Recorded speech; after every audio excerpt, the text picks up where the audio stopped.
Guys welcome back to another video. So ఈ video డైరెక్ట్గా పాయింట్కి వచ్చేస్తా. ఇది యాక్చువల్లీ నేను చేద్దాం అనుకుంటూ ఉన్నాను. ఇది నా డెలివరీ అయిన తర్వాత ఇది 23rd డే అనమాట. ఈ వీడియో అయితే ఎస్పెషల్లీ ఎవరికైతే హెల్ప్ అవుతుందో వాళ్ళే చూడండి. నార్మల్ వాళ్ళకి డెఫినెట్లీ అంత యూజ్ అవ్వకపోవచ్చు. So you can happily skip this video. ఎవరికైతే న్యూ బోర్న్ మదర్స్ కానీ లేదా త్వరలో డెలివరీ అవుతున్న వాళ్ళకి కానీ డెఫినెట్లీ యూజ్ అవుతుంది. వాళ్ళైతే జూలై 11th అనమాట. జూన్ 18th నాకు డెలివరీ అయింది. సో ఇంకా ఎక్కువ రోజులైతే నేను ఫేస్ చేసినవి నా ఎక్స్పీరియన్స్, నా బేబీ బర్త్ ఎక్స్పీరియన్స్ అనేది ఫస్ట్ డే చెప్తే ఒకలా ఉంటుంది. ఆ ఇంటెన్సిటీ ఆ ఎక్స్పీరియన్స్ ట్రూగా ఉంటుంది. డేస్ గడిచే కొద్దీ కొంచెం మర్చిపోతూ ఉంటాము, కరెక్ట్గా దాన్ని ఎక్స్ప్రెస్ చేయలేము. సో ఫైనల్లీ ఈరోజైతే నేను కుదుర్చుకొని వ్లాగ్ అయితే చేస్తున్నాను బర్త్ ఎక్స్పీరియన్స్. అది నేను అంత క్రిస్ప్ అండ్ క్లియర్గా చెప్పలేను. అండ్ కొన్ని వచ్చేసి నేను అంత పర్సనల్స్ మరీ అంత ఓపెన్గా షేర్ చేసుకునే టైప్ కాదు కాబట్టి మేజర్ పాయింట్స్ అయితే నేను ఈ వీడియోలో ఎక్స్ప్లెయిన్ చేద్దాం అనుకుంటున్నా. Type of mode of delivery కానీ అలాంటివి నేను ఫేస్ చేసినవి. స్టార్టింగ్ 1 వీక్ ఎవరైనా సరే ఏ టైప్ ఆఫ్ డెలివరీ అయినా వాళ్ళు ఫేస్ చేసిన సిచ్యువేషన్స్ ఉంటాయి కదా. సో వేరే వాళ్ళకి, ప్రెగ్నెంట్ వాళ్ళకి అండ్ దగ్గరలో డెలివరీ ఉన్న వాళ్ళకి డెఫినెట్లీ ప్రతి ఒక్కళ్ళ ఎక్స్పీరియన్స్ నుంచి ఒక్కొక్క పాయింట్ అయితే వాళ్ళు నేర్చుకుంటారు. నేను కూడా చాలా వీడియోస్ చూసి కొంచెం ధైర్యం అయితే తెచ్చుకున్నాను బిఫోర్ డెలివరీ అయితే. సో దాని గురించి ఎవరొకరికి హెల్ప్ అవుతుందని చెప్పేసి ఆ డెలివరీ స్టోరీ ఎలా ఉంది అనేది నాకు గుర్తుంటుంది. ఫస్ట్ థింగ్ వచ్చేసి జనరల్లీ డెలివర్ అనగానే అనేది అడిగే క్వశ్చన్ ఏంటంటే నార్మల్ డెలివరీనా లేకపోతే సిజేరియనా అని. సో నాదైతే సిజేరియన్. 18th మార్నింగ్ అయితే అడ్మిట్ అయ్యాను. మార్నింగ్ అడ్మిట్ అయిన తర్వాత నాకు ఇది నాన్ స్ట్రెస్ టెస్ట్ చేస్తారు కదా, ఎన్ఎస్టీ అంటారు. సో అది చేశారనమాట. ఐవి క్యాన్యులాస్ కానీ అలాంటివన్నీ కూడా స్టార్ట్ చేశారు. మార్నింగ్ 6-6:30 కల్లా స్టార్ట్ చేశారనమాట. సో ప్యారలల్గా వీడియోస్ కూడా రన్ అవుతూ ఉంటాయి, ముందు వెనక అలా ఇంక్లూడ్ చేస్తాను. సో అవన్నీ చేసిన తర్వాత నాకు 8 o'clock కల్లా ఆపరేషన్ థియేటర్లోకి తీసుకెళ్ళిపోయారు. సో బేబీ అయితే 8:30కి పుట్టాడు ఎగ్జాక్ట్గా, బేబీ బాయ్ కాబట్టి. సో పుట్టాడు 8:30కి. అండ్ ఆ తర్వాత స్టిచ్చెస్ అదంతా వేసి కంప్లీట్గా తర్వాత రికవరీ రూమ్కి తీసుకెళ్తారనమాట. సో దీంట్లో అయితే అంటే మోస్ట్ ఆఫ్ ద హాస్పిటల్స్లో ఉంటుంది ఇది. రికవరీ రూమ్లో పెట్టి అంతా అబ్జర్వేషన్లో ఉంచి అంతా ఓకే అంటేనే తర్వాత మన రూమ్కి అయితే షిఫ్ట్ చేస్తారు. సో అలా ఒక 10 o'clock అంతా రూమ్కి అయితే షిఫ్ట్ అయిపోయాను. బేబీ కూడా నాతో పాటే రూమ్కి షిఫ్ట్ చేసేసారు. So no special treatment, nothing. Jaundice కూడా అప్పుడే టెస్ట్ చేశారు. బ్లడ్ టెస్ట్లు అవి కావాల్సిన న్యూబార్న్ టెస్ట్లు అవి ఉంటాయి కదా, వ్యాక్సిన్స్తో పాటు అవి కూడా చేశారు. డైరెక్ట్ రూమ్కి షిఫ్ట్ చేశారు. సో దాని తర్వాత అయితే నాకు కొంచెంగా అది దిగుతూ ఉంటుంది కదా మనకి ఇచ్చిన అనెస్థీషియా అనేది. పెయిన్ స్టార్ట్ అవుతూ ఉంది. నాకు అబ్డామిన్ పెయిన్ వచ్చింది, అలాగే స్టిచ్ పెయిన్ కూడా వచ్చింది. సో అదంతా ఇంకా కామనే కాబట్టి ఆ రోజంతా ఉంటుందన్నారు. ఎంత పెయిన్ కిల్లర్స్ ఇచ్చినా ఎన్ని క్యాన్యులాస్ అవి పెట్టినా ఆ రోజైతే కామన్ అని చెప్పారు. సో తర్వాత అయితే 4 o'clock నుంచి నాకు లిక్విడ్స్ అయితే స్టార్ట్ చేశారు. అంటే ఆ రోజే నడవాలంట ఫస్ట్ డేనే. కొంతమందికి second or third day start చేస్తారనుకుంటా సి సెక్షన్ తర్వాత నడవడం. బట్ ఆ రోజే నడవాలి. So coconut water and normal water అవి స్టార్ట్ చేశారు. సో వాటర్ అవి తాగాక మనకి వామిటింగ్ అలాంటివి ఏం లేకపోతే నెక్స్ట్ లిక్విడ్స్ అవి స్టార్ట్ చేయొచ్చు అని చెప్పారు. సో అక్కడి నుంచి స్టార్ట్ చేశారు. తర్వాత 6 o'clockకి ఇది క్యాథెటర్ ఉంటుంది కదా, అది కూడా రిమూవ్ చేశారనమాట. అంటే వాటర్ తాగిన తర్వాత ఫస్ట్ యూరిన్ పాస్ చేయాలని చెప్పేసి. సో ఆ యూరిన్ పాస్ చేయడానికి మనమే నడుచుకుంటూ వెళ్ళాలి. So that's becoming the first walk అనమాట. అదే ఫస్ట్ వాక్ అవుతుంది. సో ఫస్ట్ వాక్కి అలా నడవాలి ఎలా అయినా అన్నట్టుగా వాళ్ళు క్యాథెటర్ కూడా రిమూవ్ చేసి మనకి అలాగ వాటర్ అవి తాగుతాం కాబట్టి డెఫినెట్లీ వెళ్ళాల్సి వస్తుంది. సో అలా అయితే ఫస్ట్ వాక్ ఉందన్నమాట.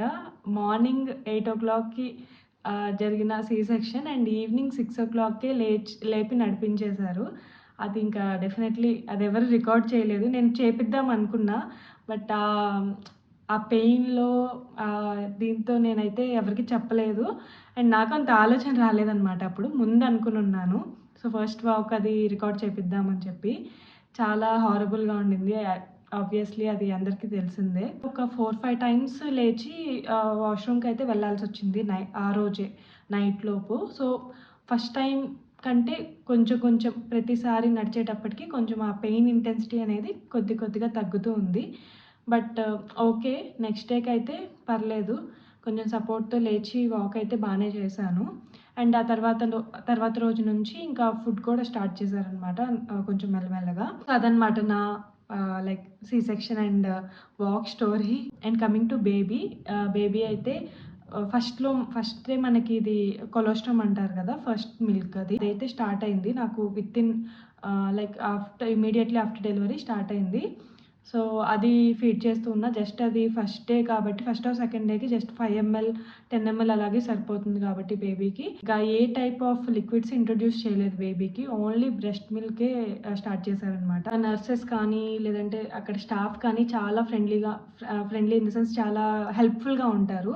సో, ఎనీ టైమ్ బేబీకి ఫీడ్ ఇప్పించడానికి కానీ మనకి స్టార్టింగ్‌లో కష్టం కదా! అప్పటికే మనమే చాలా పెయిన్‌లో ఉంటాము. సో, ఆ టైంలో వాళ్ళే వచ్చి లాచ్ చేపించడం కానీ, బేబీ కూడా ఫస్ట్‌లో సరిగ్గా లాచ్ చేసేది కాదు కదా! లైక్ చెయ్యరు కదా స్టార్టింగ్‌లో. కానీ చాలా హెల్ప్‌ఫుల్‌గా ఉన్నారనమాట. దేనికైనా సరే పిలిస్తే రెస్పాండ్ అయ్యేవాళ్ళు ఫస్ట్ థింగ్. నాకు చాలా అది చాలా ప్రశాంతంగా అనిపించిందనమాట. అంటే ఏదో స్ట్రెస్‌ఫుల్‌గా ప్రతిసారి ఇప్పుడు వాళ్ళని పిలవాలా అనే ఇబ్బంది పడకుండా నాకైతే అది చాలా నచ్చింది క్లౌడ్9 హాస్పిటల్‌లో అయితే. సో, హెల్ప్‌ఫుల్‌గా వాళ్ళు మంచిగా చేస్తున్నప్పుడు మనకి అడగడానికి కూడా ఇబ్బందిగా అనిపించదు. సో దట్ మనం కూడా కొంచెం కంఫర్టబుల్‌గా ఫీల్ అవుతాం కదా! సో, అలా అయితే నాకు కానీ, నాకేమన్నా అవసరం వచ్చినా నేను అలాగే పిలుస్తున్నా. అండ్ బేబీకి ఫీడింగ్‌కి కానీ, లేదంటే కొన్నిసార్లు వాళ్ళు డైపర్ చేంజెస్ కూడా వాళ్ళే చేసుకుంటూ ఉంటారు. అండ్ బాతింగ్ కానీ అవన్నీ కూడా వాళ్ళే చేపిచ్చారనమాట. సో, బ్రెస్ట్ ఫీడింగ్ అయితే అలా వాళ్ళ సపోర్ట్‌తో లాచింగ్ వాళ్ళకి అలవాటుంటది కాబట్టి, ఏ పొజిషన్‌లో మనకి ఇబ్బంది లేకుండా, బేబీకి ఇబ్బంది లేకుండా ఎలా లాచ్ చేపిచ్చాలి అనేది వాళ్ళు చేస్తారు.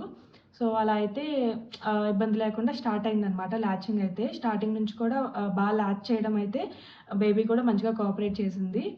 సో, అలా అయితే స్టార్ట్ అయింది. ఫస్ట్‌లో కొద్దిగా ఇబ్బందిగానే ఉంది. లైక్ మనం ఆ పెయిన్‌లో కూర్చొని ఇవ్వడానికి. ఫస్ట్ డే ఒక్కటే పడుకోనిప్పిచ్చారు. సెకండ్ డే నుంచి కూడా ఈ latching session specialist whatever doctor ఉంటారు గదా! సో, ఆ లాక్టేషన్ స్పెషలిస్ట్ అనమాట. సో, వాళ్ళొస్తారు. వాళ్ళొచ్చి ఆ బ్రెస్ట్ ఫీడింగ్ గురించి కానీ, ఎలాగ పొజిషన్స్ ఏంటి, ఆహ్, ఎలా సక్ చేపించాలి, వాటెవర్ ఆ లాక్టేషన్ గురించి అంతా గూడా మొత్తం ఒక 1 అవర్ అలాగే దాని గురించి సెషన్ అనమాట. సో, అది కూడా అనిపిచ్చింది. అంటే మనకు కూడా క్లారిటీ వస్తుంది. ఎంత వేరే వాళ్ళు చెప్పినా, మన పెద్దవాళ్ళు వాళ్ళు ఎలా చెప్పినా, మనకి పర్సనల్‌గా లైక్ ఎక్స్‌పీరియన్స్ రావాలంటే అక్కడి నుంచి ఒక స్పెషలిస్ట్ నుంచి వస్తే మనకి ఇంకా బాగా అర్థమవుతుంది గదా! సో, అదైతే నాకు కూడా హెల్ప్‌ఫుల్‌గా అనిపిచ్చింది. ఇవన్నీ కూడా ప్యాకేజ్‌లోనే ఇంక్లూడెడ్ అనమాట. ఈ లాక్టేషన్ గానీ, లేదంటే డైటీషియన్ గానీ ఆహ్, లైక్ ఒక ప్యాకేజ్ ఉంది. దాంట్లోనే ఇవన్నీ ఇంక్లూడెడ్. సో, డిఫికల్టీస్ అయితే డెఫినెట్‌లీ ఉంటాయి. స్టార్టింగ్‌లో మన బాడీనే కొంచెం దేనికి తట్టుకోలేదు కదా! సో, అది అంతా కామనే ఆ పెయిన్ అదంతా. కూర్చొనివ్వడానికైతే చాలా ఇబ్బంది పడ్డాను. బట్ కూర్చొని స్టార్ట్ చేస్తేనే బేబీ సరిగ్గా లాచ్ చేయగలదు. కొంచెం ఎక్కువ సేపు కానీ, అలా చేస్తూ ఫీడ్ తీసుకుంటేనే మనకు కూడా ప్రొడక్షన్ అనేది మంచిగా స్టార్ట్ అవుతుంది అనేది వాళ్ళు చెప్తారనమాట. ఈ ప్యాకేజ్‌లోనే ఫోటో షూట్ కూడా ఇంక్లూడెడ్ అనమాట. ఫోటో షూట్ కాదు, photo frame included. So, photo frame ఒకటే ఇస్తారు. కాకపోతే దీని వెనకాల ఏంటంటే వాళ్ళు కొన్ని థీమ్స్‌తో ఫోటోస్ తీస్తారు. బేబీని కావాలంటే మనల్ని ఫ్యామిలీ కూడా ఇంక్లూడ్ అవ్వచ్చు. సో, దాన్ని బట్టి వాళ్ళకి ప్యాకేజెస్ ఉంటాయన్నమాట. మన ప్యాకేజ్‌లో బర్త్ ప్యాకేజ్‌లో ఇంక్లూడ్ అయింది ఓన్లీ ఫోటో ఫ్రేమే. కానీ ఆ ఫోటో ఫ్రేమ్ కోసం మనం చాలా ఫోటోస్ తీసుకుంటాం గదా! ఆ ఫోటోస్ అన్నీ వాళ్ళు ఇవ్వాలంటే మనం ఎక్స్‌ట్రాగా దానికి ప్యాకేజ్ తీసుకోవాలి. దాంట్లో గూడా డిఫరెంట్ టైప్స్ ఆఫ్ ప్యాకేజెస్ ఉంటాయి. ఇన్ని రా పిక్చర్స్ ఇంత అని, ఫ్యామిలీ ఇంక్లూడ్ అయితే ఇంత అని ఇలా ప్యాకేజెస్ ఉంటాయి. సో, ఎలా అయినా తీసుకోవాల్సిందే. ఈ ఫోటో ఫ్రేమ్ కోసమైనా ఫోటోస్ తీసుకోవాల్సిందే. అండ్ తర్వాతైనా న్యూబార్న్ ఫోటోషూట్ తీపిచ్చుకోవాల్సిందే. సో, ఈ టాక్టిక్‌ని వాళ్ళు యూజ్ చేసుకుంటారనమాట. ఇంకా మేము గూడా ఎలాగో దిగుతున్నాము. ఇంక అవే తీసుకుందాం అని చెప్పేసి దాంట్లోనే ప్యాకేజ్ అయితే చూజ్ చేసుకున్నాము. అవి తీసుకున్నామనమాట. సో, అలా అయితే సెకండ్ డేనే అది ఇంకా. ఆహ్, నాకు కొంచెం కష్టంగానే అనిపిచ్చింది. But okay. కొంచెం ఓపిక చేసుకొని తీసుకున్నా అనమాట. అంటే ఫస్ట్ ఓన్లీ బేబీకనే అనుకున్నాం. కానీ మళ్ళీ మళ్ళీ ఆ మూమెంట్స్ రావు గదా! న్యూ బోర్న్ అప్పుడు ఎలా ఉంటారు? కొంచెం చబ్బీగా అట్లా న్యూ బోర్న్ ఫేజ్‌లో దిగితే బావుంటది అని చెప్పి కొంచెం ఓపిక చేసుకొని నేను గూడా ఫోటోస్ అయితే దిగాను. లైక్ ఫ్యామిలీ గూడా దిగామనమాట. సో, అలా అయితే సెకండ్ డే ఫోటోషూట్ కూడా అయిపోయింది. థర్డ్ డేనే డిశ్చార్జ్ అనమాట. అండ్ దట్ టూ ఆ రోజు కూడా థర్డ్ డే ఎలాగా అని అనుకున్నా. బట్ ఇంకా తప్పదు కాబట్టి అది 3 డేస్ ప్యాకేజే. సో, ఇంటికొచ్చినప్పుడు మంచిగా వెల్కమ్ చేసిందనమాట మౌనిక. అండ్ ఆ తర్వాత ఫస్ట్ డే ఇంటికి రాగానే నాకు హాస్పిటల్‌లో అంటే ఒకలా ఉంటుంది కదా! బెడ్ మనం అడ్జస్ట్ చేసుకోవచ్చు. అవసరమైతే మిడ్‌నైట్ అయినా నర్స్ అవి స్టాఫ్‌ని పిలిస్తే వచ్చి మనకు కావాల్సింది చూసుకుంటారు. అండ్ బేబీకి క్లాచ్ చేయడానికి అట్లా హెల్ప్ చేస్తారు. అదంతా వేరే ఉంటుందనమాట. మనం ఇంట్లో వేరేలా ఉంటుంది కాబట్టి కొంచెం ఫస్ట్ రాగానే అయితే అండ్ బేబీకి కూడా ఎన్వైర్న్‌మెంట్ చేంజ్ అయింది కదా! సో, ఆ రోజు నైట్ అయితే చాలా ఏడ్చాడు. అండ్ నేను గూడా పెయిన్‌లో చాలా లైక్ పెయిన్‌తో సఫర్ అయ్యాను ఆ రోజైతే. అండ్ కొంచెం నిదానంగా అదైతే అలవాటయింది. ఆ రోజైతే కొంచెం అటు ఇటుగా పడుకోవడం వల్ల పెయిన్ ఒకటి బాగా విపరీతంగా నొప్పొచ్చేసిందనమాట. సో, అదే టైంలో బేబీ ఫుల్‌గా ఏడుస్తూ అలా ఉండేసరికి ఆ రోజు చాలా కష్టంగా అనిపించింది. ఇంటికొచ్చిన ఫస్ట్ డే అంటే డెలివరీ అయిన థర్డ్ డే అనమాట. సో, నిదానంగా ఇంక అప్పటి నుంచి కొంచెం ఎక్స్‌ట్రా కేర్‌ఫుల్‌గా కొంచెం okay. This phase will go అన్నట్టు ఆహ్, ఆగి ఉన్నా అనమాట. హోల్డ్ చేసి పెట్టుకొని రోజు రోజుకి బెటర్ అవుతుంది అని ఆ హోప్ ఉంటది కదా! దాంతో అయితే సర్వైవ్ అవుతూ వచ్చాను ప్రతిరోజు. Starting 1 week is like anything. దానికి ఇంకా నో వర్డ్స్ అనమాట. సో, ఎవ్రీవన్ షుడ్ ఫేస్ అది. బ్రెస్ట్ ఫీడింగ్ వల్ల అవ్వచ్చు, మన పెయిన్ వల్ల అవ్వచ్చు. అండ్ బేబీ ఒక్కోసారి కోఆపరేట్ చేస్తుంది. ఒక్కోసారి కొంచెం తను బేబీకి కూడా కొత్త కాబట్టి అడ్జస్ట్ అవ్వడానికి ఇంకా అడాప్ట్ అవుతూ ఉంటారు. స్టార్టింగ్ అయితే నేను ఫీడింగ్ పిల్లో గూడా ఎందుకు అవసరం లేదు. లైక్ అది 2, 3 మంత్స్ కంటే ఎక్కువ యూజ్ అవ్వదు. వేస్ట్ అనుకున్నా. బట్ ఉండే కొద్దీ నాకు కొంచెం అంటే మనకు ఆ పెయిన్‌లో కూర్చొని ఇవ్వడం, పడుకోనివ్వడం అలవాటైతే ఓకే గానీ, కూర్చొనివ్వడం అలవాటైన వాళ్ళేంటంటే ఒక పక్క మనకి బ్యాక్ పెయిన్ ఒస్తుంది, స్టిచ్ పెయిన్ ఒస్తుంది, ఓపిక ఉండదు, నిద్రొస్తూ ఉంటది కదా! So, rest తీసుకోవాలనిపిస్తది. బేబీ ఏంటంటే కొంచెం చిన్నగా లాచ్ చేయడం అది స్లోగా తాగుతూ ఉంటే మనం ఏం చేయలేము ఆ టైంలో. సో, అలాంటి టైంలో ఏంటంటే ఫీడింగ్ పిల్లో ఉంటే మనకు కొంచెం బ్యాక్ సపోర్ట్ ఉంటుంది. కొంచెం ఎక్కువ సేపు ఓపికగా కూర్చొనివ్వగలం. ఫస్ట్ బేబీకి సెట్ అయితే దెన్ మనం కూడా రెస్ట్ తీసుకోవచ్చు. కానీ ఆ సెట్ అవ్వడానికి మనం కొంచెం ఓపికగా కూర్చోవాలి. సో, దానికి నాకు ఫీడింగ్ పిల్లో కూడా యూజ్ అయిందనమాట. నేను ఫస్ట్ 1 వీక్‌లోనే అర్థమైపోయింది నాకు. అది లేకపోతే కష్టం అని చెప్పి. సో, అది కూడా నాకైతే చాలా హెల్ప్ అయింది. అంటే నిదానంగా ఉండే కొద్దీ నార్మల్‌గా పిల్లోస్తోనే మేనేజ్ చేయొచ్చు. బట్ నాకు ఆ ఇనీషియల్ 1, 2 వీక్స్ గడవాలి ఫస్ట్. నాకు చాలా స్ట్రెస్‌ఫుల్‌గా అనిపిచ్చేదనమాట. ఒక పక్క నేను సరిగ్గా కూర్చోలేక, బేబీకి సరిగ్గా ఫీడ్ చేయలేక, ఆ గిల్ట్ ఉంటుంది గదా!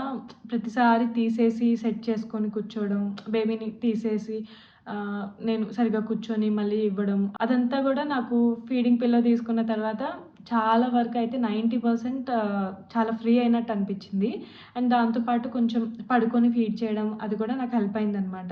సో, ఓపిక ఉన్నప్పుడు కూర్చొని చేయడం, లేకపోతే పడుకోవడం అలా పొజిషన్స్ చేంజ్ అవుతూ కంఫర్టబుల్‌గా ఇవ్వాలనమాట ఫీడింగ్ అయితే. నాకు లాక్టేషన్ సెషన్‌లో ఫస్ట్ చెప్పిన పాయింట్ అదే. ఫస్ట్ బేబీ ఏడుస్తున్నా సరే, నువ్వు సరిగ్గా కంఫర్టబుల్‌గా కూర్చోవడం గానీ, పడుకోవడం గానీ వాటెవర్ యువర్ పొజిషన్ ఈస్ అది కంఫర్టబుల్‌గా లేకపోతే నువ్వు ఇవ్వలేవు. హ్యాపీగా ఇవ్వాలి కదా ఏదైనా. సో, అప్పుడే మనకు ఆ ఆక్సిటోసిన్ రిలీజ్ అవుతుంది. కొంచెం ప్రొడక్షన్ బావుంటుంది. So, make your self comfortable first అని చెప్పారనమాట. దాంతో నేను అది ప్రయారిటైజ్ చేసుకుంటా. నాకైతే నిజంగా అది హెల్ప్ అయింది. ప్రొడక్షన్‌లో కానీ, బేబీ కోఆపరేట్ చేయడంలో కానీ, first make your self comfortable అంతే. అదైతే చాలా ఇంపార్టెంట్ అనమాట. దానికోసం నేను పిల్లో అయితే సజెస్ట్ చేస్తాను. ఒకవేళ నాలా ఇబ్బంది పడుతుంటే.